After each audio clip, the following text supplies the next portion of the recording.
put it on YouTube on my channel for anybody that's got to take a service call for apartment 1 not having hot water. The hot water heater is actually located here in the upper bathroom in apartment 2.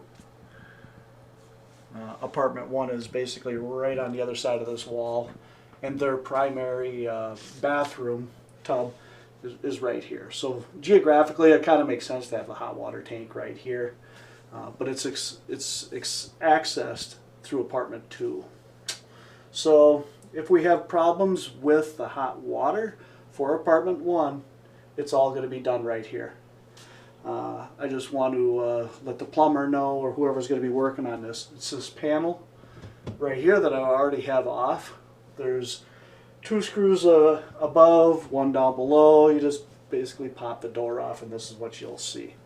So, but if anybody else is going to be working on this, Derek, or if he has to hire it out, would you come over here, Misi, and I'll just show you what we're going to be looking at underneath.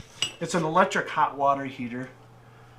Template is, the data plate is down here for parts and whatnot. And this will be in the 3-ring binder that I'll put together. The electrodes and the thermostat controls are all under here. And I asked that that does not change as far as temperature wise. But the tool for removing the electrodes I'll keep up here and right on top. And there's one 4,000 watt up on top, one 4,000 watt down below. Take these panels off.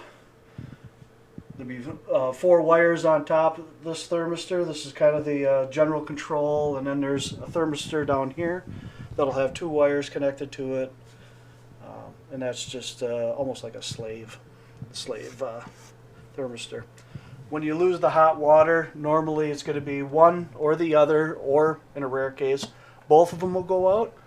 But what we have to make sure is after we do, we can drain it through here, by the way, and then put it right into the toilet with a garden hose. A lot of times when you crack these valves for the first time, it's probably not been open in years.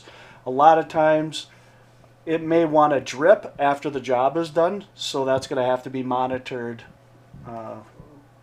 afterwards. Here's the safety valve. That one probably hasn't been opened in a while either, and if that gets opened up, as part of the maintenance process, that too will have to be tracked to make sure the dripping stops. If it doesn't, we're going to have to take another approach in getting it to stop, all the way up into the point of replacing that if there's any problems with it. But we never want to block that. No capping off, obviously, and no putting a bottle on it. That thing that has to breathe the atmosphere. So after putting the electrodes in, if that's what the problem is, put them back in. We start to have the water to be reserviced. Make sure that this is closed, and you can just open up any hot water line in apartment number 1 and use that as your breather. If you have to, go ahead and use the safety valve. I would rather not use that if we don't have to. But the tank, before putting power back to it, and the circuit breaker is in apartment number 1 circuit breaker panel. It's going to be a 240 volt twin circuit breaker. Before turning that back on, this tank has to have water all the way to the top. And that's why I asked that a valve in apartment number 1 hot water system be turned on for bleeding the air out, and to make sure that there's water completely gone through the tank back into the lines. And once you're absolutely sure that all the air has been bled out, then go ahead and hit the circuit breaker to turn the power back on for the heating elements.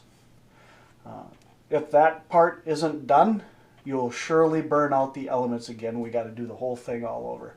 So just a word to the wise, make sure that there's no air in here that those electrodes come in contact with, because it'll burn them out just like that, and then we got to do it all over again. Yeah, so after the tank is all serviced up, you got water flow, cold water flow coming out of the hot water with no air. Go ahead and turn the circuit breaker back on. Turn the water off. Let it heat up a bit. You'll hear it working just like a regular hot water heater at that point. Turn the water on, crack it. Just feel it to see if you're getting any temperature change. And if everything seems to be fine, go ahead and let it come up to temp and check it out. That's about it.